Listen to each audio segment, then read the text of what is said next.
Прв разговор во студиото 3 на Македонската телевизија за тема која што не засега сите и за која што секако многу се зборува. Светот како никогаш досега под сериозна нуклеарна закана која што исплаши и држави многу помоќни од нашата, грижа повеќе за мајке и предвид економската и енергетска криза и прашањата како ќе преживееме ова зима. Што велат информациите од Министерството за земјоделство, дознаваме од првиот човек. Велам добро утро за министерот Лјупчо Николовски. Добро утро и добре ни дојдовте. Добро утро. Не се охрабрувачки, министре, информациите на тема безбедност, ниту пак на тема економска и енергетска криза. Генерално се преструктурира се на глобално ниво за да ја преживееме сезоната. Што велат информациите со кои вие располагате во моментов, како ќе ја преживееме зимата? Апсолутно раскинати се синџирите на храна кои целиот свет го поврзува со руската инвазија во Украина. И со тоа се пораснати сите цени на репроматеријалите, особено во земјоделството, и пикот на кризата со храна. ФАО смета дека доаѓа за 2 години. Тоа е нешто што исто така како електричната енергија ќе го погоди целиот свет и прашањето е и на обезбеденоста на храна, но и прашањето е и најавите се дека се повеќе треба да се одвикнеме од ефтина храна. Затоа се преземаат сите мерки и политики. Ние како земја уште пред кризата и пред војната започнавме да креираме една реформа, која што пред само неколку дена сметам дека ова е најголемата реформа на земјоделскиот сектор. После 15 години владата ја усвои првиот драфт и еве со јавноста, со медиумите и преку вас сакаме да допреме до сите граѓани, особено до земјоделците, заради искористувањето на сите можности кои што ги нуди овој систем. И на наредниве минути сакам да продискутираме во кои се сегменти работите во насока на поддршка и помош не само на нас граѓаните, туку и на земјоделците. Почнуваме со тоа дека платежната агенција која ги субвенционира земјоделците приоритет ќе даде само на 24 култури. Предходната имаше околу 85 кои што практично без приоритети, не беа приоритети за време на криза. И сега велите тоа ќе ги пренасочи земјоделците наместо да садат кикирики и леќа да се занимаваат со производство по соодветно за новите времиња. Дополнително се разработува концепт да се стави приватното земјиште во функција во криза. Тоа чи нам прв пат се прави во Македонија. Прв пат носиме едно решение, односно прв пат еве новинарите често сакаат да имаат информации колку обработливо земјоделско земјиште има во државата. За жал тие информации ги немавме до сега. Со вкрстување на сите бази на податоци на Агенцијата за катастар, со сателитско снимање со најнова резолуција и со умрежување на сите податоци, конечно дојдовме до конкретни и прелиминарни бројки кои што велат дека 590.000 хектари е купното земјоделско земјиште и дека 340.000 хектари се државно, 250.000 хектари се приватно. Меѓутоа, имаме и кај државното, и кај приватното необработено земјоделско земјиште кое што не е ставено во функција. Тоа се околу 170.000 хектари вкупно и затоа разработивме концепт како и приватното земјоделско земјиште да биде предмет на Законот за земјоделско земјиште, односно како да дојдеме до можноста како земји и во регионот и во Европската унија да државата, доколку се венетира земјоделското земјиште кое, на пример, вие го имате како собственик, ама не го обработувате заради тоа што работите во телевизија и немате време, може државата, доколку се венетира на подолг рок дека не го ставате во функција, да го даде на закуп. При тоа, вие ќе добиете 80% од закупнината. Ова е познат концепт во други земји. Наша цел е да покрај ставањето на целокупното државно земјиште, да и приватното биде искористено, особено во време на ваква криза.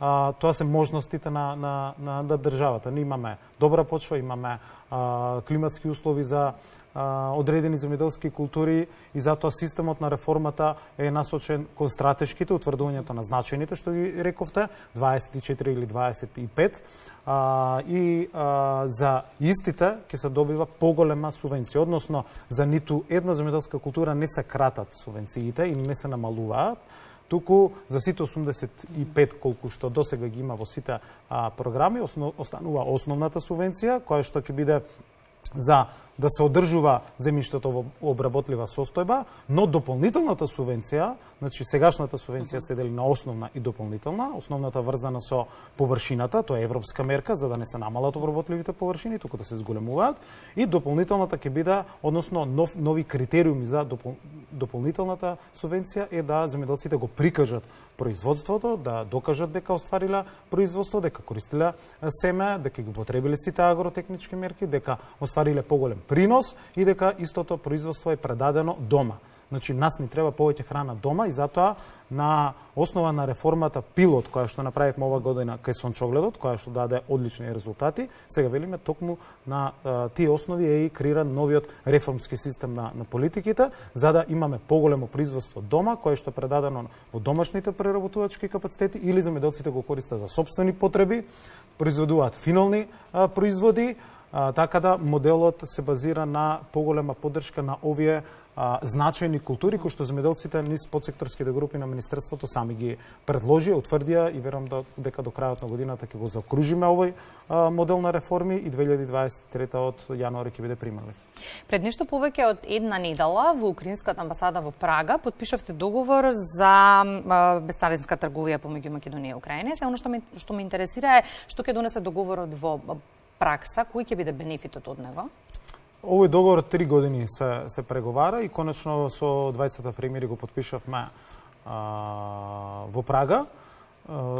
Договорот предвидува да се укинат царините на значајните македонски производи кои што се извезуваат во Украина. Ние имаме значи околу 6 милиони евра ако ја земеме зелката и останатите производи кои што ги извезуваме, ако што се значени, односно најмногу застапени на украинскиот пазар, за нас е особено значено тие производи и покрај тоа што најголем дел е од раната зелка оди во Украина и сега да си го наоѓа патот на некој начин и ова година тоа се случи, да ги укинеме царините, односно ќе бидат согласно овој договор и овие протоколи укинати царините за овошето и за зеленчукот од наша страна и за одредени чоколада, зачинети производи и така натаму, месо од Украина во Северна Македонија, така да за нас е особено значено што без царина овошето и зеленчукот ќе одат на украинскиот пазар. Многу се зборуваше за кратичките за зелена нафта кои што пристигна. Колку земјоделци досега ги имаат подигнати и кои се условите за еден земјоделец да добие финансиска поддршка на кратичката за нафта? Ова е мерка која што и ако на почетокот беше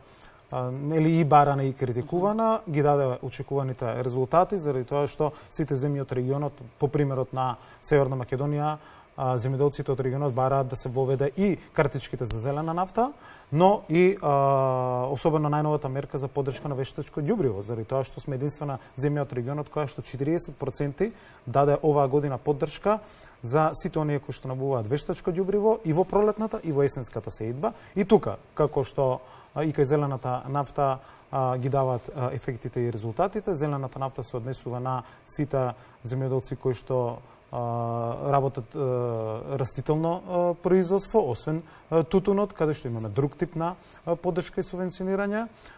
И износите се во 50% од трошоците за зелена нафта по хектар кои што ги имаат. Значи се знае кои земјоделци колкава површина имаат, поседуваат во системот и колкава износ на нафта им треба за самото производство. Ние, државата, пред се ги покрива овие 50% и тоа оваа година 50% од актуелната или моменталната последна цена на зелената нафта. Собранието го усвои законот со кој што се даде можност веќе и законски да зелената нафта поддршката се зголеми до 100% и верувам дека во 2023-2024 таа поддршка ќе се зголемува. Така да земјоделците овие околу 50.000 ќе ги користат зелените картички и дека средства ќе имаат на време пред почетокот на сезоната. Споменавте вие на почетокот на разговорот, но генерално и експертската јавност на глобално ниво постојано потенцира дека помина времето на ефтината храна. Особен проблем ни представуваат високите цени на основните прехранбени производи и тоа што да речеме продажната цена е многу често повисока од купната цена на истите. И тука се поставува сериозно прашањето кој профитира во ситуацијава. Ние правиме се, како што гледате, со 6 месеци работевме на целокупниот овој модел на реформи, кој што беше многу критикуван. Реално треба да кажеме дека во изминатите 15 години можеби не ги даде очекуваните резултати, по 100 милиони евра годишно се даваат за субвенции, затоа сега храбро велиме и отвараме дебатата, дајте да промениме нешто драстично, да имаме сериозна промена во политиките и ние ги поддржуваме земјоделците кои што произведуваат. Значи, на никој не се крати, туку тие што не произведуваат или тие што не обработуваат земјата, секако дека тие средства ќе одат кај наместо кај нив кај оние кои што произведуваат, докажуваат и обезбедуваат повеќе храна. Ние на секој еден можен начин ги поддржуваме земјоделците да имаат поевтино производство, но целта на крај, како што велите, е да има и поевтини производи. Секако дека кризата ги погодува и преработувачката и конзервната индустрија и сите останати сектори, меѓутоа еве гледаме дека сега преработувачката индустрија ќе се приклучи на регуларниот пазар кај електричната енергија, недостигот на човечки потенцијал и на работна сила и многу други фактори во кризата, која што не е само за храна, таа е прецедно и топлинска, енергетска, економска, придонесуваат да тие производи и цените се зголемуваат. Меѓутоа, мислам дека покрај ограничувањето на маржите за трговците, во време на ваква криза, никој не треба да профитира, како што велите. Напротив, ова е борба во една најтешка зима да обезбедиме доволно храна која што ќе биде и достапна и по достапни цени за целото население. И иако не е во наша директна надлежност како министерство, наша обврска од нас се бара поддршка за земјоделците и затоа реформираме системот, меѓутоа секако дека институциите треба да ги преземат сите мерки, заради тоа што кога веќе се дава поддршка во земјоделството за повеќе храна, сметаме дека навистина никој не сме да профитира, ниту преработувачите, ниту останатите производители на финални производи, ниту пак дистрибутерите. Затоа наш фокус на нашиот модел на субвенции, новиот е ориентиран кон инвестиции и кон конкретна поддршка на земјоделците да прават своји производи. Овој модел на база на успешноста на малите семејни винари, ќе ги земам во предвид, предвидува нови 2000 мали производители кои што ќе се регистрираат за продажба од фарма. Односно, нивните производи од фарма со измените на законодавството ќе може да ги продаваат. Над 500 е бројот на оние кои што се регистрирали во последните 2 години и искористиле оваа можност. Тие произведуваат и кашкавал, и сирење, и сладки, и ајвари, и джемови, и сите македонски традиционални убави производи. Видовме дека на павилионот во Торино сме една од најпосакуваните земји кога е во прашање храната. Таму се представија малите производители и ние даваме силна поддршка и на вистинските земјоделци преку овој модел да добијат 10.000 евра поддршка за опрема која што нив им е потребна во 2023 во било кој ден кога ќе имаат бизнис план подготвен да аплицираат и да добијат средства и на секој еден можен начин ги финансираме, односно државата ќе ги поддржува финалните производи, односно производството и создавањето на производи кои што ќе се продаваат од фарма. Тоа големи амбиции имаат малите производители, гледаме во земјата, имаат големи планови и затоа државата тоа го препозна и дава поддршка. На секој еден можен начин ние на граѓаните им даваме алтернативи како да се снабдат со потребните производи, особено во вакви периоди на криза. И граѓаните сами некако си најдоа алтернатива периодов. Дури и онлайн. Да, дури и онлайн на социјалните мрежи можеме да забележиме продажба директно од земјоделците на големо и се користи истата опција. Многу се поевтини производите отколку во маркетите, велат граѓаните, но за оние кои што земаат минималец се сепак високи. Па следното прашање, има ли опција или кога би сопрал растот на цените? Тоа никој не може да го знае, но генерално од информациите кои ги имате вие. Никој не може да знае, значи како ќе се одвива. Ние имавме во Охрид меѓународен симпозиум за земјоделство пред неколку дена, каде што беа 12 декани на факултети и едни од најелитните препознатливи професори во ова област и представници на ФАО. Сите алармираат за светскиот раст на цените, меѓутоа како држава правиме се и преку интервентниот фонд, со максимална поддршка на граѓаните, на земјоделците за поевтино производство и тие таа ја користат. 7000 апликации има само за вештачко ѓубриво во првата сезона. Еве имаме одлични успеси во сончогледот, за само неколку месеци повеќе од дуплирано производство на сончоглед со истите субвенции, тоа значи помал увоз на овие производи. Ние се ќе направиме да ги зголемиме производството на домашните неопходни земјоделски значајни култури и да го намалиме увозот. Меѓутоа, како што нотиравте, никој во ваква криза не смее да профитира и на вистина не може цените на финални производи бидат 3 пати или 2 пати поскапи од откупната цена на земјоделците. Државата, мислам дека алармантно мора да ги преземе сите активности и сите ние да ги пратиме пораките, особено инспекцијските служби, да навистина бидат на терен и да се најде начин како да се утврди, како се создава токму таа цена која што производите доаѓаат до маркетите. За маркетите е ограничена, нели, маржата до 10%, меѓутоа секако дека гледаме дека може и на секаков начин мора да се придонесе кон намалување токму на цените на основните прехранени производи. И цената на пченицата на светските берзи континуирано расте. Во меѓувреме државата ги полни стоковите резерви. Ќе имаме ли доволно пченица за време на зимата и по која цена се набавува во моментов истата? Тоа е прашање во надлежност на Агенцијата на стокови резерви. Имаше вчера некои информации во јавноста. Ние и покрај наши барања не добивме, нели, информации, заради тоа што Агенцијата за стокови резерви си реализира својата програма независно и нема никаква поврзаност на Министерството со овие постапки.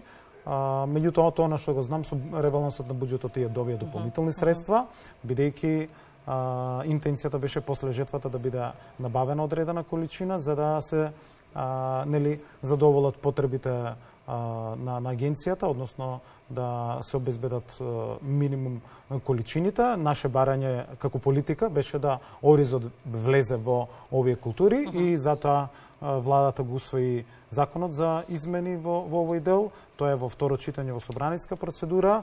Во делот на креирањето на политики ние ги обезбедуваме механизмите и затоа баравме и орисот да биде една од културите, меѓутоа ова се прашања кои што Агенцијата за стокови резерви и Министерството за финансии треба да ги дадат. Стратегијата за новата земјоделска сезона треба да се прави сега пред почетокот на расадопроизводството, не во март кога почнува бербата на првите количини од раните култури, спетаат експертите, сугерирајќи дека во процесот на земјоделско производство мора да се вклучат и општините. Се разгледува ли оваа идеја? Општините секако да, на секој еден можен начин се вклучени преку политиките на Министерството. Ние преку програмата за рурален развој имаме конкретни мерки за општините. Ако збориме, инфраструктурата и пристапните патишта земјоделски се за нас особено битни, затоа во овие 3 години реализираме една обемна програма за пристапни патишта во сите општини. И до сега 100 вакви патишта се веќе изградени, меѓутоа наш фокус е акредитација на мерката рурална јавна инфраструктура преку ИПАР 3. Ние сме лидери во имплементацијата на ИПАР 3, тоа го покажа и извештајот на Европската комисија, директно и недипломатски на некој начин нотирајќи ја Северна Македонија како лидер во искористеноста на ИПАР 2, каде што имавме 60 милиони евра и затоа вели сега е веќе одобрена поддршката од 97 милиони евра неповратни преку ИПАР 3, каде што ова програма ќе стартува на крајот на годината. Ова се поклопува со новата реформа на земјоделскиот сектор, заради тоа што ИПАР 3 е за следните 7 години, таму ќе имаме 210 милиони евра поддршка за инвестиции, општините ќе бидат значаен дел заради тоа што акредитацијата на ова мерка овозможува тие директно да аплицираат во Министерството и во платежната агенција за проекти. Меѓутоа, концептот на напуштено земјоделско земјиште исто така заедно го работиме со ЗЕЛС. Денеска може да најаваме нова соработка со ЗЕЛС и со општините. Денеска ќе распишеме постапката за набавка на нова програма, за прв пат што ја спроведуваме. Тоа се програмата за школски шеми, познати во Европската комисија. Ние нарековме здрав оброк за секој ученик. Тоа значи денеска се распишува, до крајот на годината ќе биде комплетно реализирана програмата за набавка на македонско јаболко, кое што како пакувано ќе стаса до секој едно дете во училиштата, во 350 училишта, на 180 ученици, во текот на цел месец, секој ден ќе добиваат по едно јаболко. Ова исто така пилот проект за оваа програма, заеднички со општините ќе бидат дистрибуирани, а во следната година ќе се однесува за сите останати производи. На овој начин ја потекнуваме потрошувачката. Општините ќе бидат вклучени во делот на разработката и реализацијата на концептот на напуштено земјоделско земјиште, заради тоа што во други земји дел од средствата одат исто така во општините и на секој еден можен начин. Гледате дека уште во октомври ги носиме и ја промовираме новата реформа, се со цел ноември да ги донесеме годишните програми и за прв пат она што е битно во програмата земјоделците ќе добиваат 30% од субвенциите пред време, односно со самото аплицирање.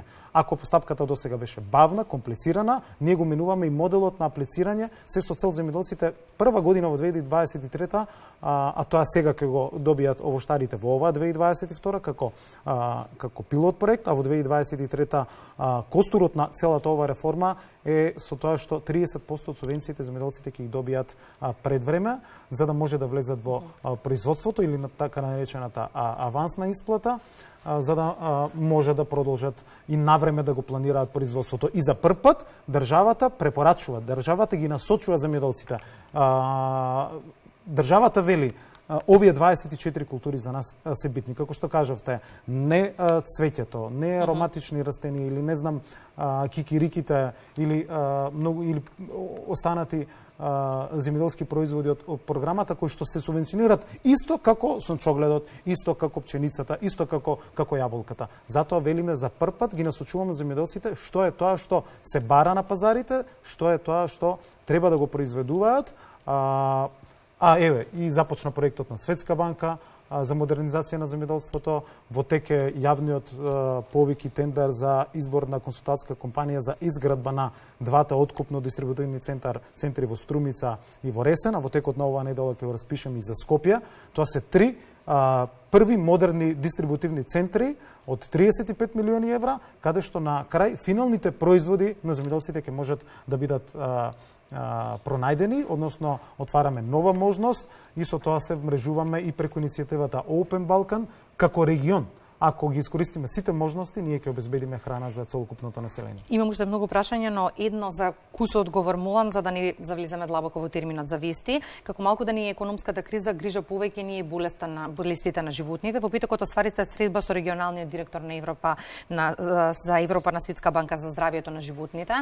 Болестите не познаваат граници и можат да направат глобални катастрофи. Треба ли да не плаши состојбава со африканската чума? За разлика од другите болести кои што беа претходно, ова е болест која што потешко се контролира.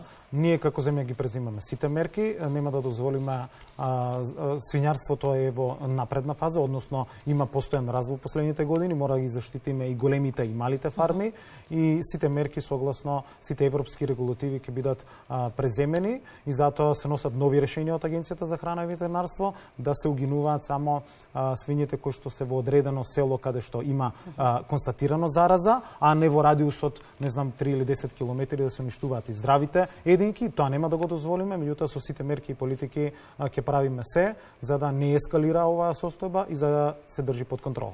Благодарам за отвореноста за соработка и гостувањето во Македонија. Благодарам и на вас.